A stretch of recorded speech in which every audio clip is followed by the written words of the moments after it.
Militer Houthi Yaman kembali menyerang kapal-kapal yang menuju ke wilayah Israel meski telah mendapat ancaman dari Amerika Serikat dan Inggris.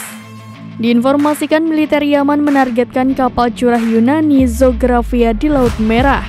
Adapun kapal tersebut mengangkut 24 orang di dalamnya. Dikutip dari ChinaDailyHK.com, serangan ini dikonfirmasi oleh juru bicara Angkatan Bersenjata Yaman Yahya Sareh. Ia mengatakan pasukan Angkatan Laut kelompok Houthi menembakkan beberapa rudal ke kapal berbendera Malta milik Yunani tersebut. Serangan itu dilancarkan setelah awak kapal mengabaikan peringatan dan terus berlayar menuju Israel. Sareh mengklaim bahwa rudal itu mengenai kapal sehingga kerusakan atau korban jiwa masih belum jelas. Kapal Zographia itu dirudal saat berlayar menuju utara di Laut Merah, 141 km barat laut Pelabuhan Salif di Yaman. Berdasarkan informasi awal, kapal barang yang membawa 24 awak tersebut mengalami kerusakan parah dan tidak mengganggu kelayakan lautnya untuk saat ini.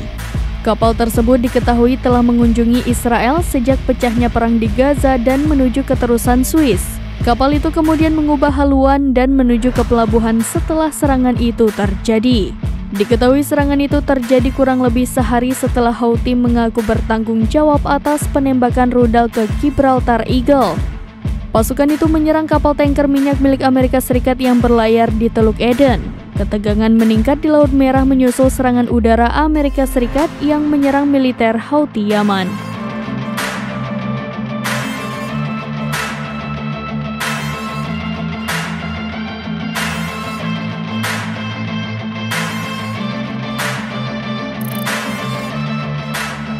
Download Tribun X sekarang, menghadirkan lokal menjadi Indonesia.